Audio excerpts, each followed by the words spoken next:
नमस्कार, मैं मोनिका राणा। ये है हिमाचल 365 और आप देख रहे हैं हिलक्वेस्ट न्यूज चैनल। चलिए शुरू करते हैं आज की खबरों के साथ। 12वीं कक्षा का रिजल्ट जारी, 92.77% रहा परिणाम। पुष्पेंद्र ने हासिल किए पूरे 500 अंक। 2 लाख आयकरदाताओं की राशन सब्सिडी बहाल करने की तैयारी। बो में मलबे के ढेर से एक और महिला का शव बरामद, 4 लोगों की तलाश जारी। 2 निजी कॉलेजों ने संस्थान बंद करने के लिए हिमाचल तकनीकी विश्वविद्यालय में किया आवेदन। 1.5 साल बाद केंद्रीय कर्मचारियों का महंगाई भत्ता बहाल, 17 से बढ़कर 28% हुआ डीए।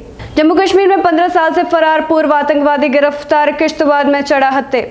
गृह मंत्रालय का राज्यों को आदेश, जहां कोरोना नियम टूटे वहां फिर से लगा दी जाए पाबंदियां।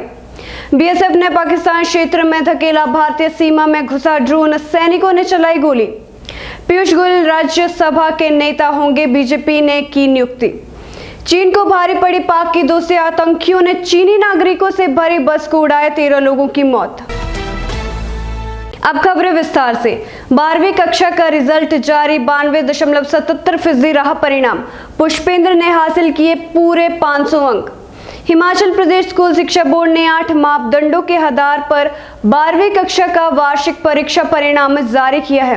परीक्षा परिणाम 92.77% रहा है। कुल्लू के पुष्पेंद्र ने 500 में से 500 अंक प्राप्त किए हैं। शिक्षा बोर्ड के अध्यक्ष सुरेश कुमार सोनी ने बताया कि 10वीं कक्षा की तरह 12वीं कक्षा की मेरिट लिस्ट भी बाद में ही जारी की जाएगी। उन्होंने बताया कि 3679 बच्चों ने 90 से 100% अंक हासिल किए हैं। प्रदेश में कुल 1,799 बच्चों ने 12वीं की परीक्षा दी थी। 93,448 विद्यार्थी पास हुए हैं, जबकि 702 की कंपार्टमेंट आई है। 2019 में 62.1% तथा 2020 में 76.07% परिणाम रहा था। 2 लाख आयकरदाताओं की राशन सब्सिडी बहाल करने की तैयारी। हिमाचल प्रदेश सरकार राज्य की 2 लाख आयकरदाताओं की राशन सब्सिडी बहाल करने जा रही है। खाद्य नागरिक एवं उपभोक्ता मामले विभाग ने इसका प्रस्ताव तैयार कर लिया है। आगामी कैबिनेट में इसको मंजूरी के लिए लाया जा रहा है। बीते साल कोरोना के चलते सरकार ने आयकरदाताओं की राशन सब्सिडी बंद कर दी थी। प्रदेश में 18.50 लाख राशन कार्ड धारक परिवार हैं। इनमें 11 लाख एपीएल, 5.50 लाख बीपीएल और 2 लाख आयकरदाता परिवार हैं। एपीएल और बीपीएल परिवारों को सरकार डिपो में सब्सिडी पर राशन मुहैया कराती है, जबकि आयकरदाताओं को सब्सिडी पर राशन देना बंद कर दिया था। इन्हें डिपो में बाजार मूल्य या फिर 3 से 5 रुपए तक सस्ता राशन दिया जा रहा है।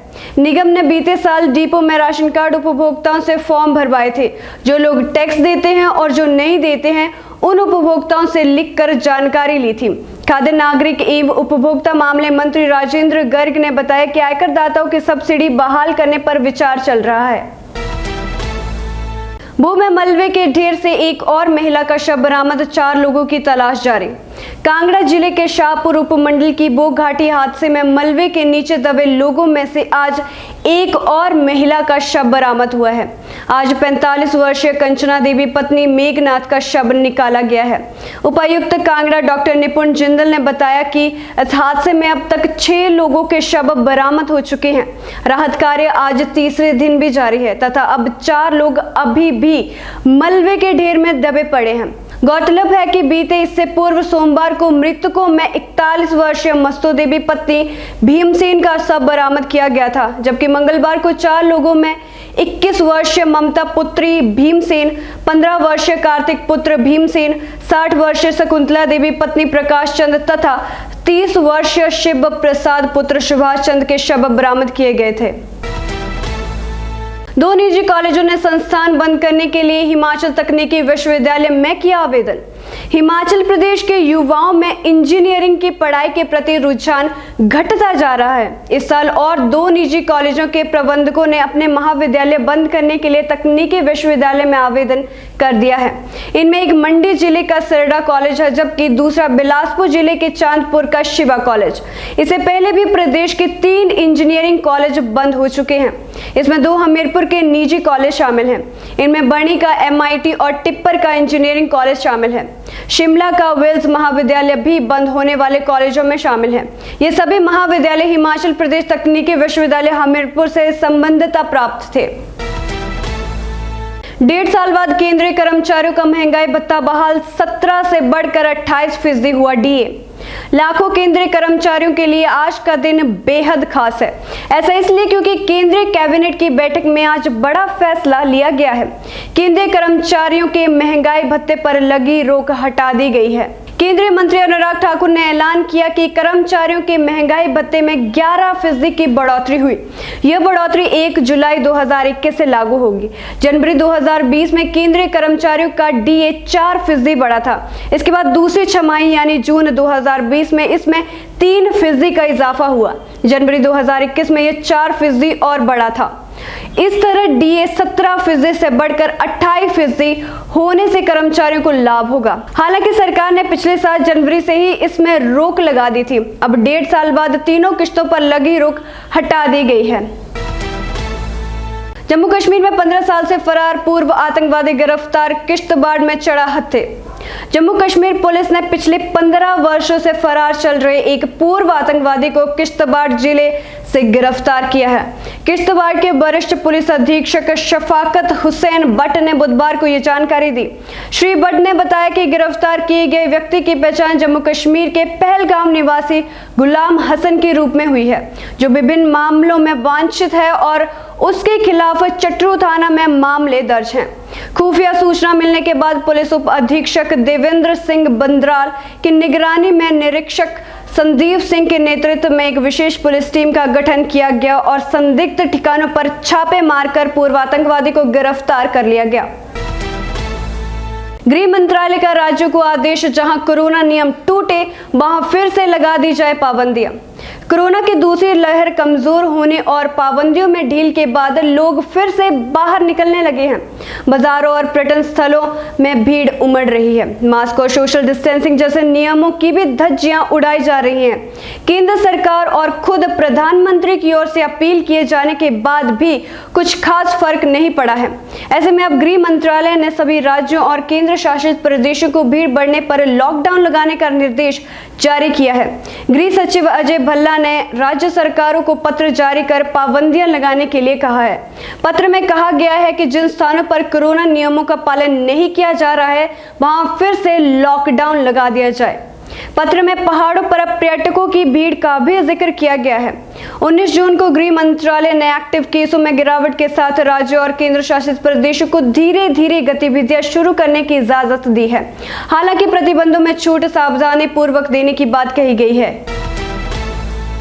बीएसएफ ने पाकिस्तान क्षेत्र में धकेला भारतीय सीमा में घुसा ड्रोन, सैनिकों ने चलाई गोली।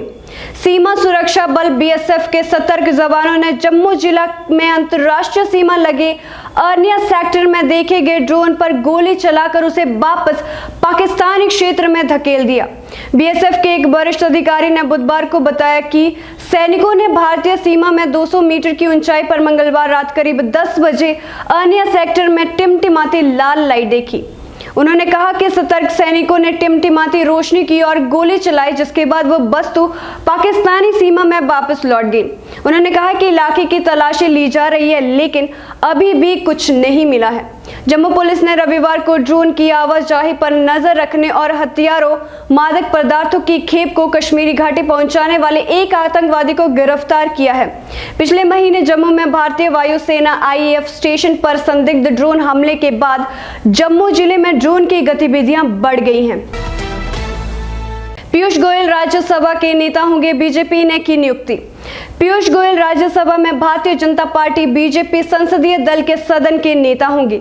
बीजेपी ने उनकी नियुक्ति की है। संसद का मॉनसून सत्र के शुरू होने से पहले बीजेपी ने पीयूष गोयल को राज्यसभा में अपना नेता चुना है।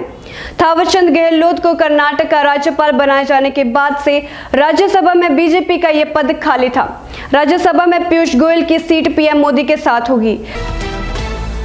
चीन को भारी पड़ी पाक की दोस्ती, आतंकियों ने चीनी नागरिकों से भरी बस को उड़ाया, 13 लोगों की मौत। पाकिस्तान के उत्तरी हिस्से में एक बस में बम धमाके में 13 लोगों की मौत हो गई है। बताया जा रहा है कि इस बस में चीनी नागरिक सवार थे। यह बस ऊपरी कोहिस्तान में चीनी इंजीनियरिंग को दसों बांध की साइट पर लेकर जा रही थी। इसी दौरान धमाका हुआ जिसमें 9 चीनी इंजीनियर समेत 13 लोगों की मौत हो गई है। फिलहाल के लिए बस इतना ही। मैं मोनिका राणा आपसे विदा लेती हूँ। देखते रहिए हिलक्स न्यूज चैनल। धन्यवाद।